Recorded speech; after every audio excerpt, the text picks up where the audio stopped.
votre fidélité sur les programmes de la DRTV International nous rassure. Mesdames et messieurs, bonsoir et soyez les bienvenus au programme de cette émission Sport 45. Eh bien, nous sommes très heureux d'être parmi vous ce soir. Au sommaire de Sport 45 de ce soir, eh bien, du football avec la Super Coupe d'Espagne où le Barça a corrigé le Real Madrid dans un classico de folie. Score du match, mesdames et messieurs, 5-2.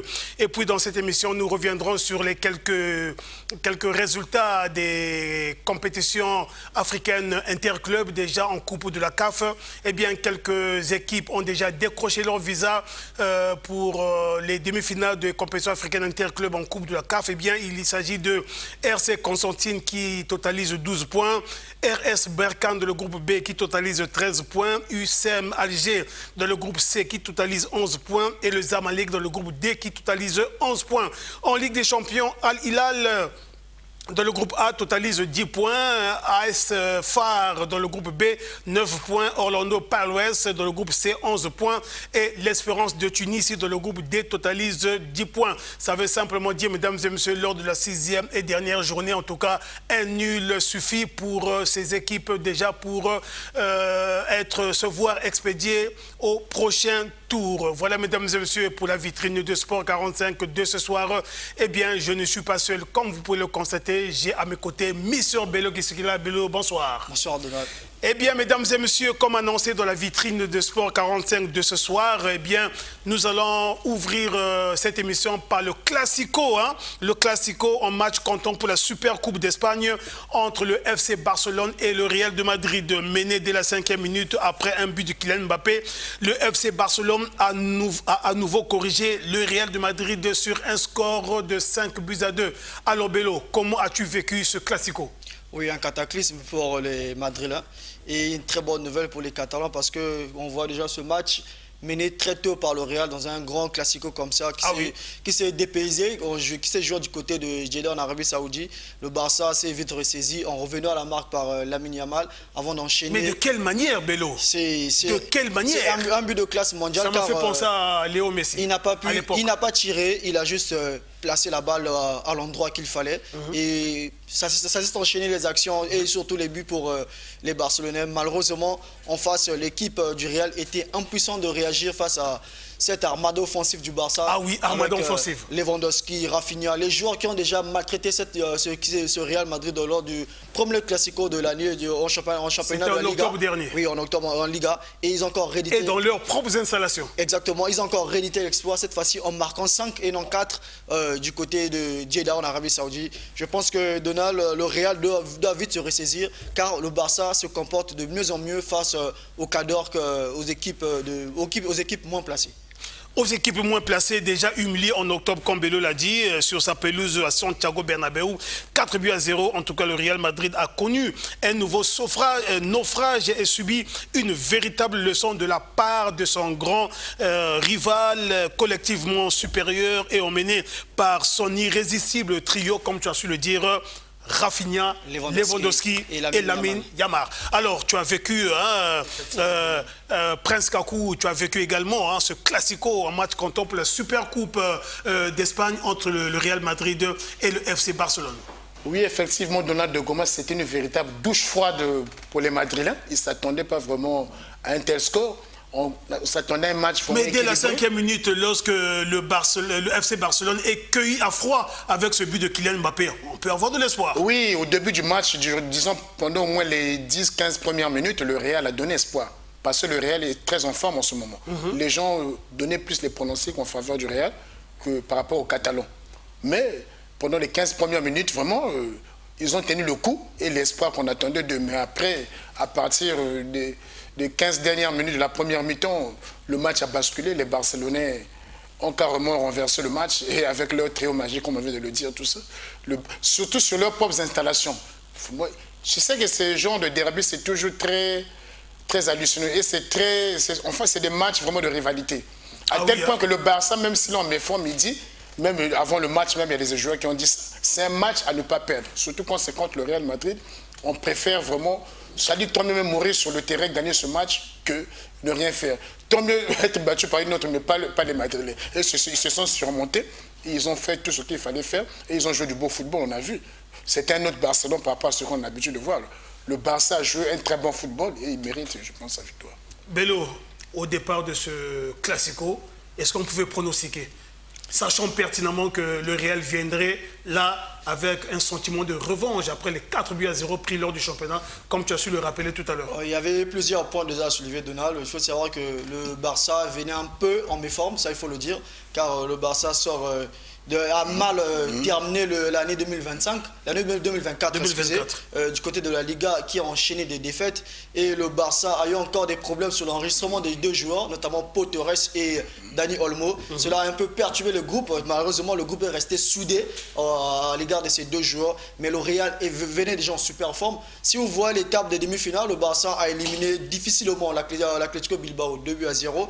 Même si le Barça a été un peu bousculé, mais quand même cette équipe catalane a su répondre présent grâce à Lamine Yamal encore et Gavi. Et du côté de Real, le Real s'est débarrassé facilement de Mallorca 3-0. Donc au final déjà, les pronostics partent en faveur du Real, comme on l'a dit, le Real le Barça a renversé le match. Mais ça s'est vite déboulonné du côté de Jeddah, quand je venais de le dire, avec une équipe catalane techniquement vraiment, ils ont joué un bon football. Discipliné.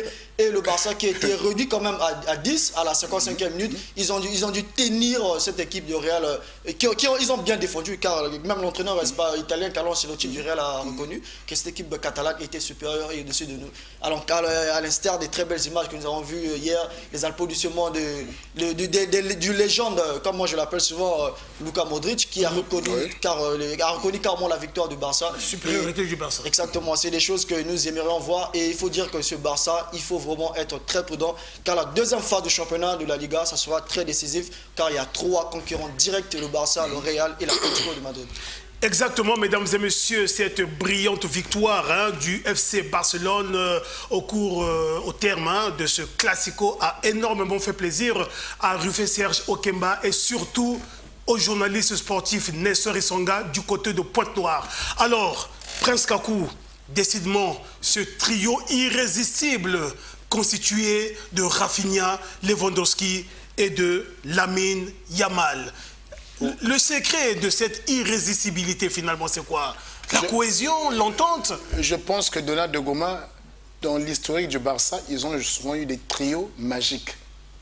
On se rappelle la MSN Neymar, l'autre là, Suarez et Messi. Exactement. Il y en a même dans les années 70, il y avait Johan Cruyff, Coxis, il y avait un joueur là, tout ça. Ça remonte de très loin. Donc, tu sais qu'ils ont une philosophie de jeu, je peux dire prônée par Rinus Michel, le coach hollandais, quand il est arrivé au Barça dans les années 70, avec le plus grand joueur hollandais, Johan Cruyff, quand ils arrivent au début des années 70, c'est eux qui ont mené cette philosophie de jeu.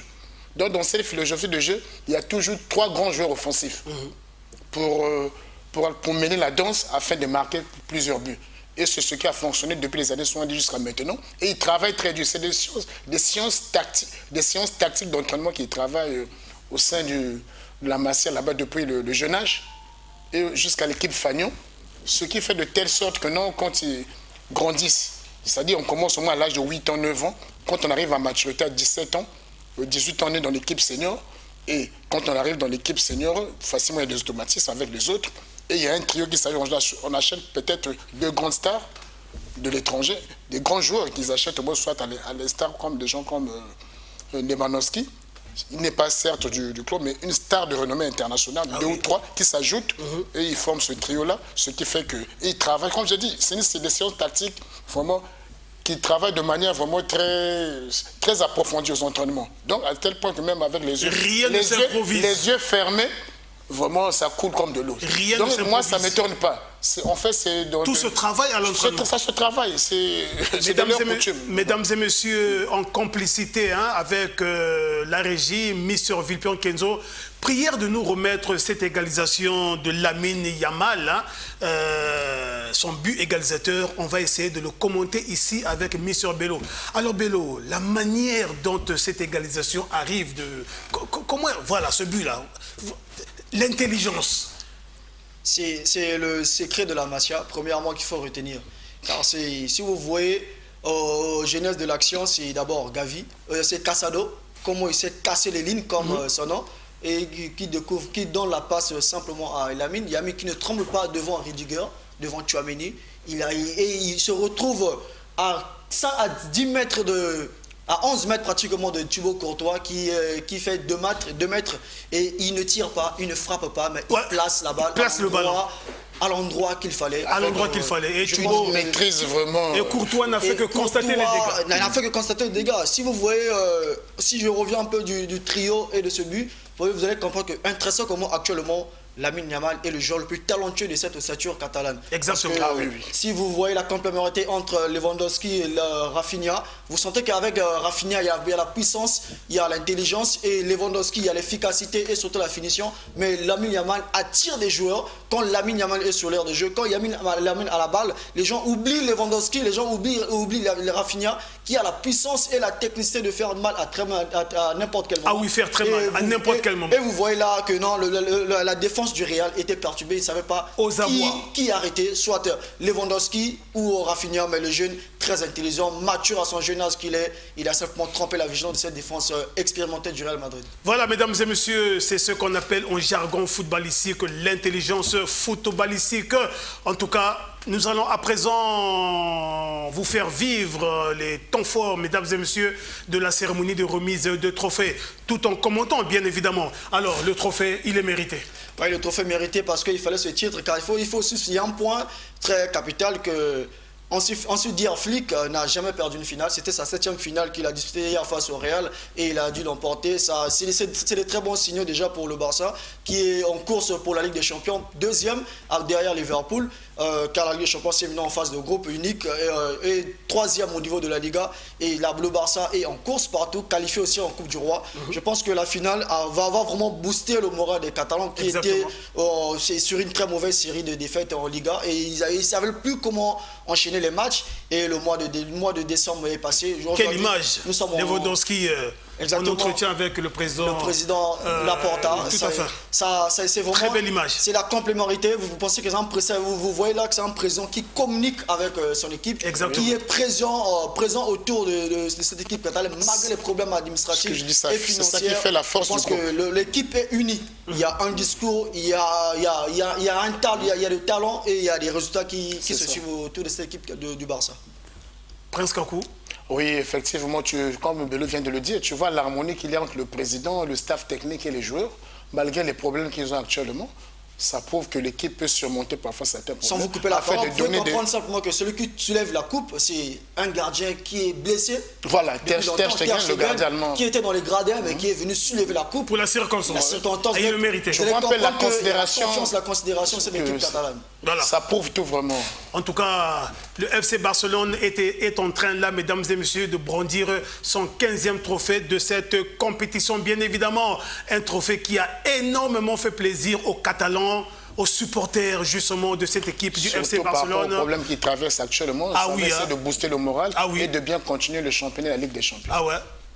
En tout cas, c'est la joie. Regardez cette image. Ouh là là, quelle belle image. L'extérieur du stade de Jeddah, en Arabie Saoudite, bien évidemment, où s'est jouée cette super coupe d'Espagne. En fait, j'allais ajouter de là, c'est ça qui fait la force de ces grands clubs. Malgré les problèmes, on sait surmonter.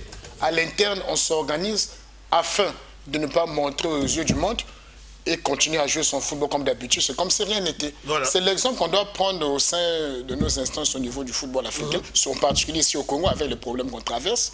Il y a certains problèmes qu'on se querelle inutilement, qu'on peut régler à l'interne. Et on essaie de booster le moral des joueurs et les joueurs peuvent continuer à jouer et faire des résultats. L'exemple est là.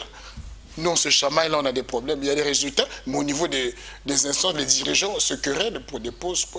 Ça n'a pas de sens, c'est des exemples à suivre. Voilà, une très grande joie pour les supporters de cette équipe du FC Barcelone.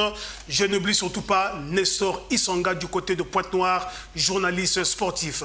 Eh bien, mesdames et messieurs, nous allons quitter l'Arabie Saoudite, nous allons revenir en Afrique pour parler compétition africaine interclub. Et puis Bello, hein, c'était la 5e et avant-dernière journée de ces coupes africaines interclubs. Déjà au niveau de la coupe de la CAF, eh bien quelques résultats très rapidement. CD Lunda, Soul et le FC Berkane, là le score est de 0 but partout. Quelques résultats bien évidemment. Le SR Constantine a eu raison sur le club sportif sfaxien sur le score de 3 buts à 0. Le FC Bravos Domaki et le Simba SC de la Tanzanie se sont neutralisés sur le score d'1 but partout. AS Jafar a eu raison de la SEC Mimosa, 1 but à 0. Association voilà, Black Bull du Mozambique a courbé les chines devant le Zamalek 1 contre 3. Et Enimba FC et Al Masri ont fait jeu égal, 1 but partout. Bello, un commentaire par rapport à tous ces résultats, ou presque? Oui, je pense que là, les 40, c'est 40, c'est deux signes déjà parce que nous sommes en train de connaître les 8 quarts de finalistes de cette compétition Coupe Confédération 2024-2025 avec le match nul de Berkane qui n'avait rien à présenter déjà après avoir négocié les 4 premières journées avec Bruyot. Exactement. Et là, l'équipe a été tenue en échec par les Angolais de Lunda de Soul. Également, la très belle victoire en déplacement de Zamalek s'est imposée face à Black Bull, l'équipe qui a éliminé l'AS Auto ici à Massombadeba. 3 buts à 1. Du Mozambique. Du Mozambique et qui a d'ailleurs signé un Congolais, Chris Bibambou. Et surtout le match nul de Al Masri qui a réussi à tenir en échec Enimba, car dans ce groupe, tout va se jouer lors de la dernière journée. Lors de la 6e et dernière journée. Oui, parce que là, c'est un peu compliqué pour ces équipes. Et aussi la victoire, le match nul de Simba, car il ne fallait pas perdre, mais à défaut d'une victoire, il fallait au moins un match nul pour aller chercher la qualification à domicile lors de la dernière journée. Et également aussi la très belle victoire des Algériens de USM Alger en Botswana face au Rapa United. Et la défaite de la SEC Mimosa au Sénégal face aux Sénégalais de Djaraf. Tout va se jouer encore lors de la dernière journée entre la SEC Mimosa et Djaraf du Sénégal. Les deux équipes seront en déplacement où nous allons connaître qui de deux formations va se qualifier au prochain tour. Voilà, dans le groupe, quand on voit ces résultats-là, on se rend compte que les clubs du Maghreb sont en grande forme. C'est eux qui sont en train de dominer cette c'est la progression en permanence. On sent qu'il y a l'organisation, il y a le sérieux. Et ce n'est pas étonnant, ce qui prouve qu'en Afrique noire, surtout au niveau de l'Afrique centrale, on a du travail encore à faire. Parce que quand on voit nos résultats, surtout au niveau de l'Afrique centrale, quand on voit les résultats, c'est vraiment pauvre. On n'arrive pas toujours à un certain niveau. Donc on doit encore travailler d'arrache-pied afin d'atteindre ce niveau. Dans le groupe A, mesdames et messieurs, toujours en coupe de la Confédération, eh bien, dans le groupe A, c'est le club sportif Constantine qui mène le peloton avec 12 points, suivi de Simba, 10 points, Bravos Domaki, 3e, 7 points, et dernier de ce groupe, le club sportif sfaxien, 0 points. Dans le groupe B, nous avons le RS Berkane qui mène le peloton avec 13 points, suivi de Stellenbosch FC, 9 points. Stade Malien occupe la 3e place de ce groupe avec 4 points. Et le dernier de ce groupe, Lunda Soul, avec un petit 2 points. Dans le groupe C plutôt, dans le groupe C, nous avons USM Alger qui compte 11 points. Le premier du groupe, bien évidemment. Djaraf du Sénégal, 2e du groupe avec 8 points. Et la SEC Mimosa, 3e de ce groupe C avec 5 points. Et enfin, Orapa United, dernier de ce groupe C avec 2 points. Et enfin, dans le groupe D, nous avons, comme on a su le dire tout à l'heure, le Zamalek qui mène le peloton avec 12 points, suivi du club Al-Masri, voilà, 6 points. Le 3e de ce groupe qui n'est autre que, nous allons le découvrir tout à l'heure, eh bien, il s'agit de Enimba FC du Nigeria, 5 points. Et enfin, Association Black Bull, club Mozambique, qui occupe la dernière place de ce groupe D avec 4 points. Passons à présent en Ligue des Champions, mesdames et messieurs. Alors, Bello, quelques résultats. Oui, la Ligue des Champions qui avait débuté le vendredi 10 janvier 2025 avec la victoire de MC Alger face au TP Mazembe, 1-0. Ensuite, le samedi, Masmani Magnan a été battu par les Sud-Africains de Mamelodi Sundowns sur la marque de 1-2. Et le stade Abidjan a été battu à Abidjan face à Al-Ali, le National Al-Ali du Caire d'Égypte, 1-3. Ensuite, Sagrada Esperanza a été battu également à domicile par les Égyptiens de Pyramide FC, 0-1. L'Asfar a été tenu en échec face à Rabat de Casablanca sur le derby de Rabat au Maroc, 1-partout. Et le dimanche, la Orlando Pirates d'Afrique du Sud a battu le CR Belouizdad 2-1. Djoliba du Mali a été battu à domicile par l'Espérance de Tunis 1-0. Et ensuite, la première défaite de la compétition des Soudanais de Al-Hilal Omdurman de Florent Ibenge qui a été battu par les Tanzaniens de Young Africa 0-1. Malgré ça, ils sont bien placés pour décrocher leur ticket pour le prochain tour. Oui, Al-Hilal Omdurman qui était déjà qualifié. Je pense qu'il a dû remaner son effectif, question de préparer les quarts de finale et le championnat, car ils évoluent du côté championnat mauritanien. Mais le Young Africa avait besoin de cette victoire pour aller chercher la finale qui va se jouer à domicile lors de la dernière journée. Surtout, c'est un match à ne pas manquer lorsqu'on sait que la ferveur qui est du côté de Dar es Salaam, lorsque ces équipes jouent à domicile, et les primes de match, il faut dire que cette équipe est gérée par un milliardaire, donc là-bas l'argent coule comme de l'eau. Il faut aussi des victoires pour encaisser de l'argent, mais surtout il faut aussi noter la défaite de Mazembe, qui sera le dernier demi-finaliste qui est écarté très tôt de la compétition, qui va terminer sûrement dernier de son groupe devant Mouloudia d'Alger, Al-Hilal et aussi le Young Africa de la Tanzanie. Mazembe qui a été battu 1-0, une défaite qui va peut-être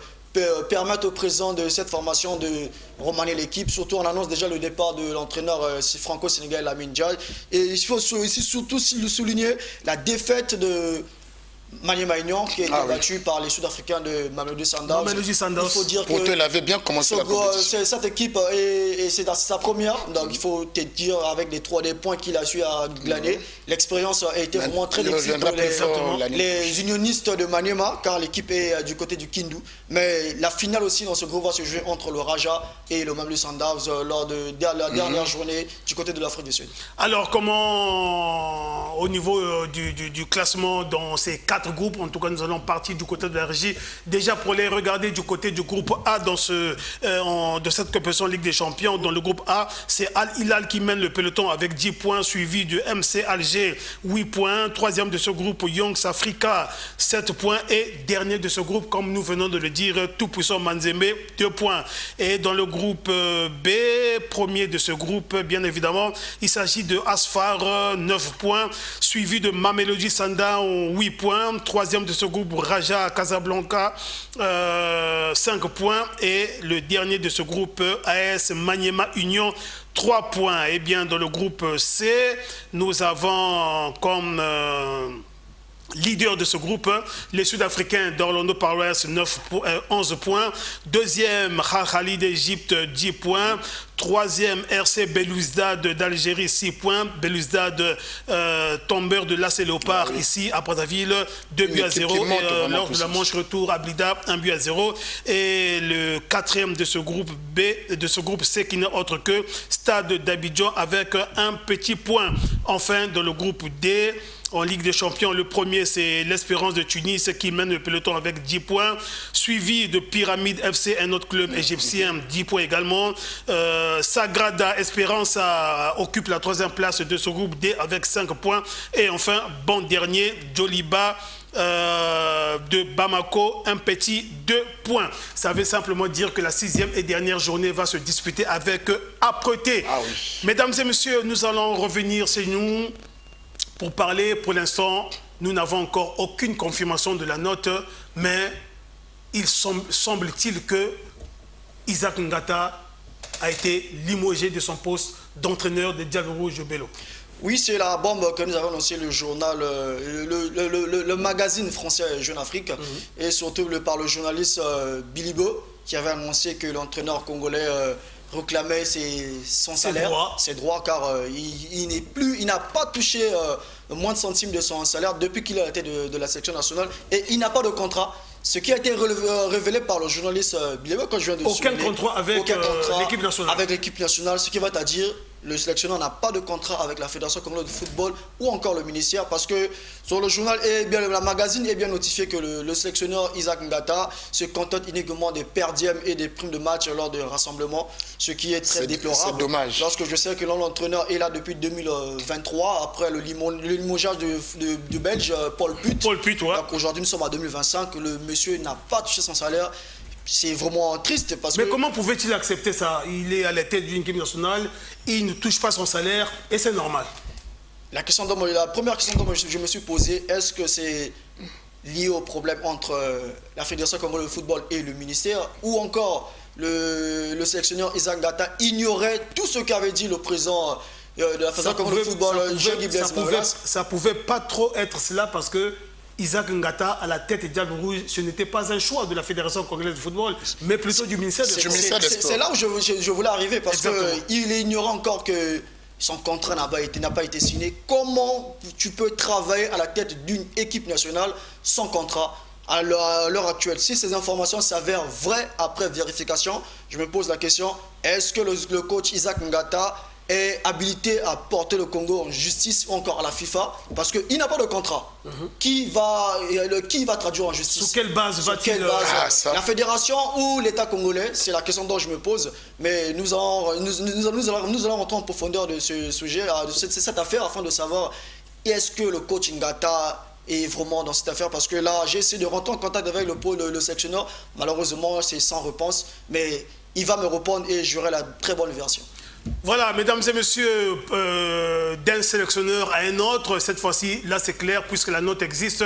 Il s'agit de l'Italien Fabrizio Cesana qui, au cas où le Congo se qualifie pour le CHAN, en tout cas, il sera aux côtés de Roch Toussaint Service qui n'a pas de diplôme. Lui au moins, il a un diplôme. Et voilà comment est-ce qu'on a préféré le mettre aux côtés de Roch Service Toussaint pour accompagner l'équipe du Congo au CHAN, au cas où l'équipe est qualifiée. Très bien.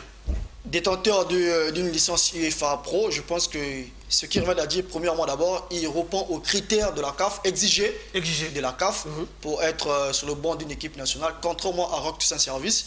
De deux, je me demande, est-ce que c'est bien réfléchi de le mettre à la tête de l'équipe nationale U17, U20 et A'? Parce que lorsqu'un sélectionneur est mis à la tête d'une sélection à U17, U20, A', le contrat doit être revisité. Parce qu'il faut être un sélectionneur manager. Savoir, il va également diriger non seulement les U17, les U17 et les U20. Il faut savoir la progression de chaque catégorie. Est-ce que Fabrizio Cesana connaît bien les U17? Je réponds oui. Est-ce qu'il connaît bien les U20? Je répondrai oui. Mais les A', c'est là où le bas blesse. Parce que là, c'est un peu compliqué. Parce qu'il y a des problèmes. Mais qui va accompagner Fabrizio Cesana dans toutes ces catégories? C'est vrai que Roch Toussaint Service ne sera pas sur le banc, mais il sera de la délégation. Ils vont travailler à tout moment. C'est là où il y a problème. Il n'a pas qualifié l'équipe. Est-ce qu'il est tout proche de l'équipe? Non. L'équipe se prépare, le monsieur n'est pas présent. Il sera peut-être sur le banc comme simple figurant. Et là où je peux dire qu'on peut espérer, parce que c'est avec le U17, U20, Fabrizio connaît très bien ces catégories. Parce qu'aujourd'hui, lorsque nous voyons le statut des U20 et les U17, c'est les joueurs que monsieur Fabrizio Cesana a formés, à booster, à mener à la canne, et aujourd'hui sont à la tête de l'équipe nationale U20. Donc je pense que là, il n'y aura pas assez de problèmes pour coacher cette équipe lors de la prochaine Coupe d'Afrique qui aura lieu en Côte d'Ivoire en avril. Mais c'est les A', c'est là où le problème, c'est là où il y a des problèmes. Est-ce que les joueurs qui sont présents répondent aux critères de Fabrizio Cesana? Est-ce qu'il sera plié au choix de Roch Toussaint Service et son staff? Est-ce que le monsieur sera obligé de faire avec pour dire que non, c'est pas moi qui a préparé l'équipe, si seulement le Congo est qualifié? Parce que nous avons un problème administrativement du côté de la CAF avec les Équato-Guinéens, car tous nous le savons que la Guinée équatoriale avait porté des réserves. Voilà, nous allons parler également. Pour savoir jusqu'alors que le Congolais, parce que la date butoir était hier. La date butoir c'était le 12 janvier, dimanche. Rien n'est confirmé encore. Nous sommes à 48 heures du tirage au sort. Il faudrait encore patienter. C'est là où le bas blesse. Là où je me pose la question, est-ce que c'est bien réfléchi? Parce que nous avons encore des Congolais qui sont sous statut d'obtenir la licence ACAF, notamment Cédric Nantelamio et Barthélemy Ngacheno. Pourquoi confier toutes ces catégories à Fabrizio Cesana? Je pense que c'est mettre la carrière des entraîneurs congolais en péril parce qu'aujourd'hui... Bon, est-ce que d'abord ces entraîneurs congolais, ils ont fini leur formation? C'est fini. Ils ont obtenu leur diplôme? Oui, ça nous pour Cédric Nantelagno et Barthélémy Gansono, c'est bouclé. Il y a encore une vague qui est prévue, notamment Gildas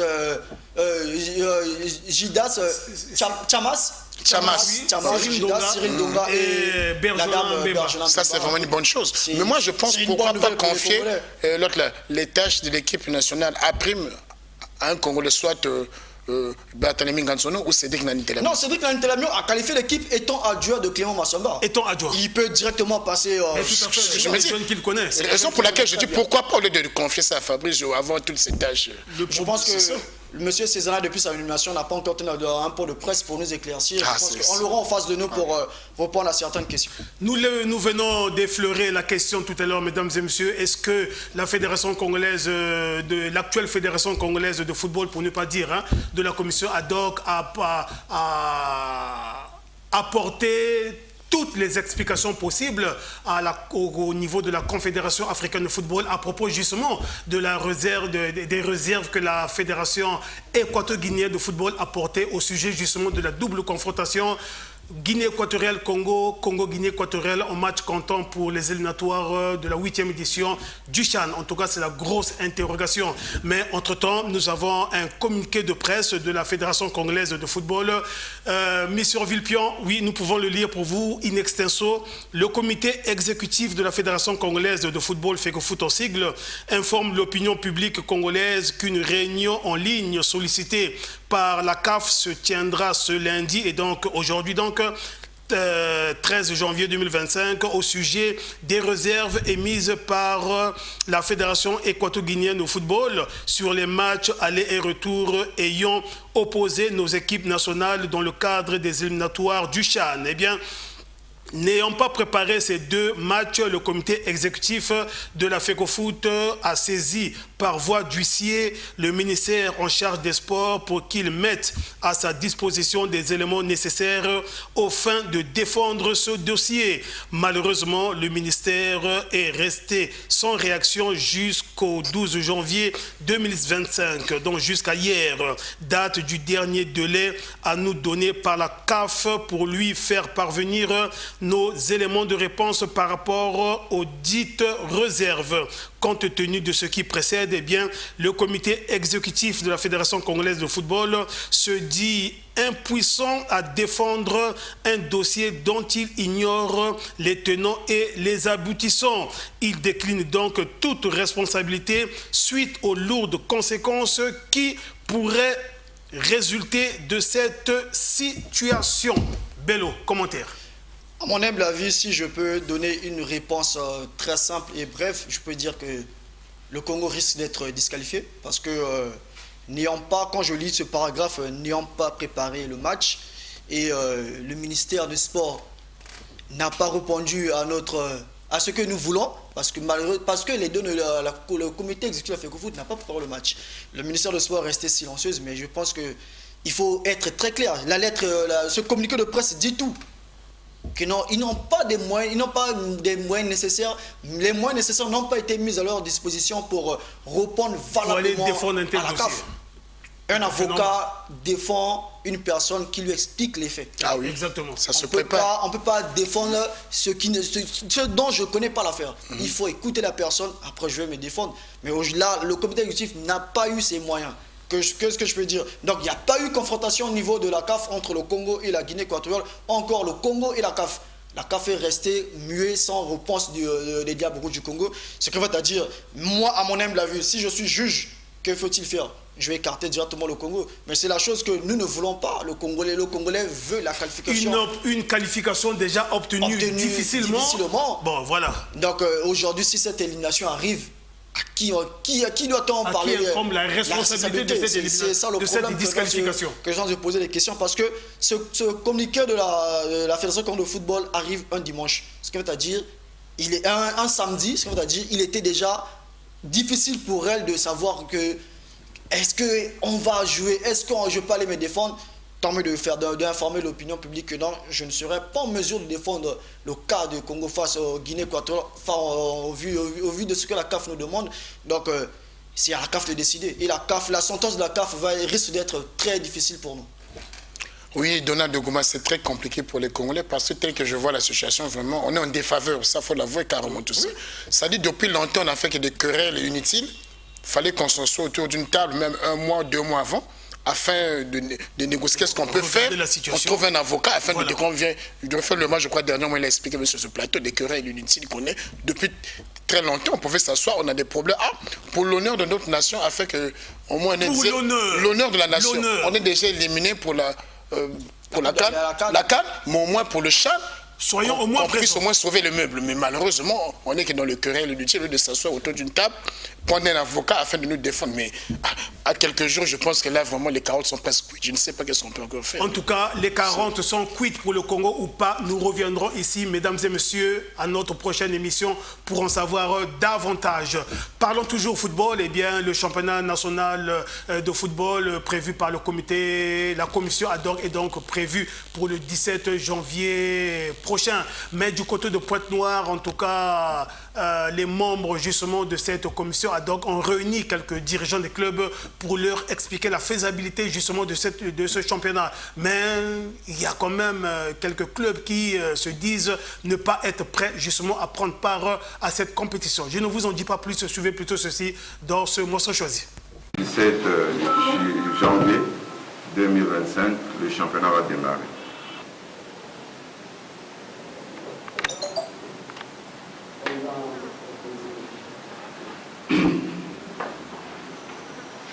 Merci, Monsieur le Président.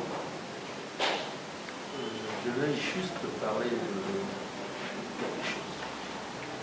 Nous ne pouvons pas vous décevoir. Est-il que vous devez vous confronter à la fédération, à la commission ad hoc? Pourquoi? Les entraînements d'une équipe ne peuvent pas se dérouler pendant 3 journées. C'est vraiment impossible. Voilà pourquoi, dans le cours de la FIFA, les entraînements ont 2 mois. Les entraînements en 3 semaines, c'est impossible. Vous avez la recherche de joueurs. Vous avez la qualification des joueurs. Vous avez la préparation de l'équipe. Est-ce que cela peut se passer en 1 semaine, en 2 semaines? Mesdames et messieurs, parlons à présent judo pour dire que les Diables Rouges prendront part à l'Open de cette discipline qui sera organisée là-bas à Casablanca, dans la ville marocaine. Eh bien, une vingtaine de Diables Rouges sont en plein chantier. Nous les avions visités avec Michael Massoma du côté du gymnase du Palais des Sports. C'est au complexe sportif de Kintélé. Suivez ce reportage et nous reviendrons sur ce plateau pour en savoir davantage si les Diables Rouges vont partir ou pas, parce que nous avons déjà eu la réponse à cette préoccupation. Suivez. Donc, vous travaillez dans ce sens-là. Sur le tatami du Palais des Sports du complexe sportif de Kintélé, une vingtaine de Diables Rouges judokas affûtent leurs armes en vue de leur participation à l'Open international de judo de Casablanca. Habitués à ramener des médailles au pays, comme ce fut le cas au dernier championnat d'Afrique de judo qui s'est déroulé à Dakar au Sénégal, les athlètes congolais, par l'entremise de leur capitaine, rassurent. La préparation se passe très bien, malgré les difficultés qu'on rencontre souvent, tous les jours par rapport au matériel, mais on fait quand même avec notre technicien. Par rapport au travail, on dit souvent chez nous les Congolais, le travail ne mange jamais, et c'est le travail qui paye. Donc là, nous sommes en train de travailler, et beaucoup de sueur, moins le défaut de combat. Donc on part pour la victoire comme d'habitude. Des 10 athlètes seniors, dont 9 hommes et une dame, seront rejoints par 2 budokas de la diaspora, nous a dit hors micro le président de la Fédération congolaise de judo et disciplines associées. Sous la houlette du directeur technique national, ces budokas peaufinent leur préparation, entre autres sur l'endurance et les qualités athlético-tactiques. Pour la préparation, ça va en bon train. Nous sommes dans la phase d'affinement des techniques et d'habilité athlétique. Nos ambitions, nous avons les mêmes ambitions d'aller plus haut parce que nous évoluons avec beaucoup d'ambition sur disons, sur le critère de haut niveau. Donc nous devons aller plus haut que d'avant. Donc c'est pour cela que nous préparons nos athlètes au plus haut niveau pour atteindre au moins le niveau international. Cet Open international de Casablanca, auquel prendront part 32 pays, est qualificatif aux Jeux Olympiques de 2028. Maintenant que les Diables Rouges du Budoka ont joué leur partition, reste à présent au ministère en charge des sports de tout mettre en œuvre afin que, cette fois-ci, la Fédération congolaise de judo et disciplines associées soit en possession des moyens financiers pour qu'elle effectue le déplacement du Maroc en toute quiétude. Une fois l'ordre de mission signé et les moyens financiers décaissés, la délégation congolaise quittera Brazzaville la nuit du 13 au 14 janvier prochain, puisque le congrès de l'Union africaine du judo est prévu justement pour le mardi 14 janvier, sauf changement de programme. Mesdames et messieurs, nous sommes le lundi 13 janvier 2025 aujourd'hui. Logiquement, c'est aujourd'hui que les Budoka devraient quitter Brazzaville pour Casablanca. Mais malheureusement, nous avons le regret de vous annoncer que le Congo sera absent du côté de Casablanca pour cette Open. Et bien pour la bonne et simple raison, du côté du département des sports, en tout cas, l'argent n'est pas sorti entre griffes, comme on le dit. Vélo, c'est vraiment triste qu'après plusieurs efforts, on sait de quoi ces judokas congolais sont capables de démontrer tout dernièrement à Dakar avec 9 médailles à la clé. Mais là, malheureusement, après plusieurs mois de préparation, au finish, les Congolais ne partent plus au Maroc. Pourquoi? Parce que par manque de moyens financiers. Oui, de là, l'arbre qui cache la forêt est coupé à la dernière minute. Donc, l'ennemi est en possession de détruire l'adversaire. Si je peux ouvrir cette parenthèse, il faut dire aussi que les larmes des Congolais qui coulent à tout moment au football devaient être essuyées au judo, comme a été fait lors de dernièrement du côté de Dakar avec les judokas. Et ces jeunes très déterminés, très motivés, qui honorent valablement la nation, ils devront encore aller rafler des médailles du côté de Maroc. Malheureusement, toujours les problèmes d'argent qui se fait, quand on parle hormis football, d'autres disciplines souffrent énormément. C'est toujours des présidents, mais ils ne peuvent pas continuer ainsi parce qu'il y a de l'argent pour ces disciplines aussi. Pourquoi pas on débourse l'argent tôt pour le judo? Mais le football ne manque jamais d'argent, Donald. Aujourd'hui, ces jeunes qui se sont préparés depuis novembre, décembre, qui ont passé les fêtes en pleine préparation, ils ont oublié des périodes festives. Ils sont là au mois de janvier, ils s'attendaient à se déplacer aujourd'hui le 13, où nous sommes le lundi. Exactement. Et ces jeunes sont toujours à la maison, dessus comme jamais. Donc les efforts ont été réduits à zéro. Qu'ils ne vont plus effectuer le déplacement du Casablanca. C'est la désolation totale. C'est triste et cela n'honore pas le judo congolais parce que le Congo mérite mieux et dans ces disciplines, le Congo est toujours respecté, l'hymne national est toujours brandi en haut, Donald. Effectivement, Donald, j'aimerais ajouter une chose. Vous savez qu'avec la détermination du président Francis Attad, depuis qu'il est arrivé à la tête de cette fédération, on voit les résultats, dernièrement à Dakar, même dans la préparation, malgré les moyens de bord.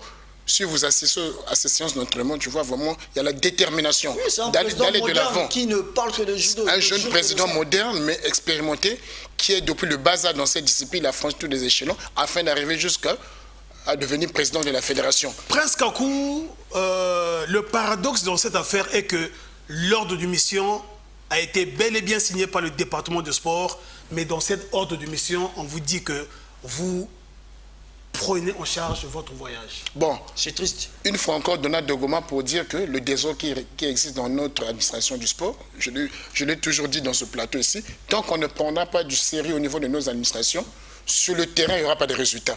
C'est clair et net.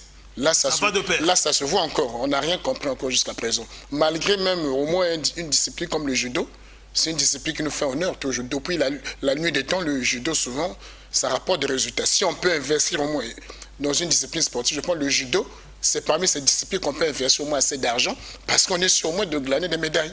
Mais malheureusement, jusqu'alors, malgré un président très déterminé, avec les résultats, mais on n'arrive pas à les aider. Que deviendra, nous sommes là en pleine année de la jeunesse, que deviendra cette jeunesse après plusieurs jours d'entraînement, Et à la dernière minute, on est incapable d'aller justement représenter le Congo du côté de Casablanca. Mais cette jeunesse en judo est en train d'être sacrifiée déjà. Déjà, manquer ce genre de tournoi, c'est des pertes énormes pour nous parce que c'est des pertes de place aussi. Il faut dire que le Congo a été longtemps sanctionné. Le Congo a connu beaucoup de querelles en judo entre l'équipe sortante et l'équipe actuelle. Donc, on a été rétabli. Pensant que le Congo on devait tirer des leçons, changer, aller de l'avant. Malheureusement, administrativement, l'argent qui est déboursé pour le sport, le judo ne connaît pas toujours combien il faut avoir. Comment on peut dire aux Congolais de se déplacer, de se prendre en charge? Je pense que c'est un manque de respect total. On peut aussi affréter un jet pour les judokas congolais. Ça se passe tout le temps. Pourquoi seulement pour les footballeurs? Moi, je dis s'il y a une discipline qu'il faut faire ce genre de geste, je pense que le résultat, c'est lequel? 10 ans sans canne, mais il y a des jets qui sont affrétés en aller-retour. Alors, là où vous avez des médailles, dernièrement, on a eu 9 médailles. 9 médailles du côté de Dakar. Vraiment.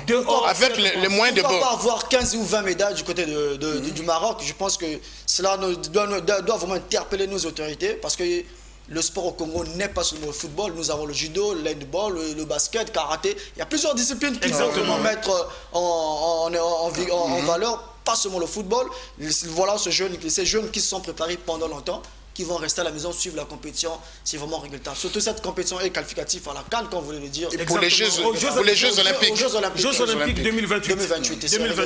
Donc c'est une jeunesse qui est déjà sacrifiée là avant même la compétition. C'est triste. Donc non seulement le Congo ne prendra pas part à l'Open de Casablanca, mais également au congrès de l'Union africaine de judo. C'est déplorable, Donald, parce que des grands rendez-vous de ce genre, le Congo aux abonnés absents. Et qu'il faut dire, c'est pas honorable. Qu'est-ce que les gens vont dire, que le président de cette fédération ne travaille pas? Non, loin de là.